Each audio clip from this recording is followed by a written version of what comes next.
आपण डोकेदुखीला बरेचदा दुर्लक्ष करतो. एखादी पेनकिलर किंवा पॅरासिटामॉल खाऊन आपण या डोकेदुखीवर आराम मिळवतो. पण बरेच वेळा हे सहज शक्य होत नाही. बरेच वेळा काय जाणवतं, डोक्याच्या एका भागाला किंवा पूर्ण भागालाही डोकेदुखी होते. बरेच वेळा पेशंट सांगतात, सर वास सहन होत नाही, लाईट सहन होत नाही, तीव्र आवाज सहन होत नाही. आणि बरेच वेळा लोक सांगतात मळमळ व्हायला लागते, उलटी व्हायला लागते, चक्कर यायला लागते, थकवा जाणवायला लागते आणि उलटी झाली की डोकेदुखीला आराम पडते.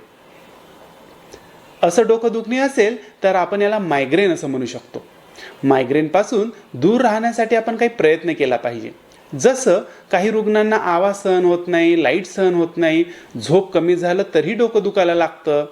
अशा वेळेस आपण डोकंदुखीचे हे कारण शोधून यापासून दूर राहायचा प्रयत्न केला पाहिजे. सोबतच रात्री 6 ते 8 तासाची झोप ही पूर्ण झाली पाहिजे. आपण जेवणाच्या वेळ पाळल्या पाहिजे. झोपण्याची आणि उठण्याची वेळही पाळली पाहिजे. जंक फूड टाळले पाहिजे, जसं की पिझ्झा, चीज, कोल्ड्रिंक याचं सेवन कमी केलं पाहिजे.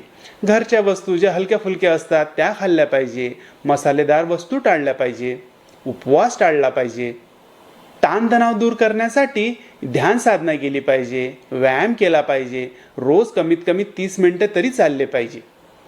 या सर्व गोष्टी करून जर आपण डोकं दुखणीवर मात करू शकलो तर खूपच छान. पण जर असं होऊ शकलं नाही तर आपण मानसोपचार तज्ज्ञाचा सल्ला नक्की घेतला पाहिजे.